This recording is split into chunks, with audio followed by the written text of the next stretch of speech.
Hello everyone, সবাই কেমন আছেন? আশা করি সবাই ভালো আছেন।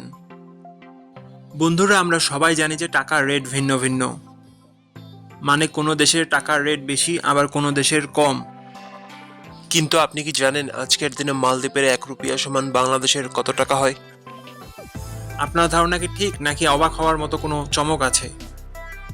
এই ভিডিওটি বিশেষভাবে আপনার জন্য তৈরি, তাই শেষ পর্যন্ত দেখুন। কারণ আপনি যদি নিয়মিত টাকার রেট জানেন, তাহলে অর্থ লেনদেন বা বিদেশ থেকে পাঠানো রেমিটেন্সে লাভবান হতে পারেন। আজ বুধবার 1 এপ্রিল 2026। আজ মালদ্বীপের 1 টাকা সমান বাংলাদেশের 7 টাকা 93 পয়সা, আর অপরদিকে বাংলাদেশে 1 টাকা সমান মালদ্বীপের 0 টাকা 13 পয়সা। বন্ধুরা, টাকার রেট প্রতি মুহূর্তেই বদলায়, আর এই পরিবর্তন আপনার আয়, খরচ, এমনকি সঞ্চয়ের উপর প্রভাব ফেলে। তাই নতুন রেট সবার আগে জানতে এখনই চ্যানেলটি সাবস্ক্রাইব করুন এবং বেল আইকন প্রেস করুন, যাতে কোনো আপডেট মিস না করেন। ধন্যবাদ, দেখা হবে পরবর্তী ভিডিওতে।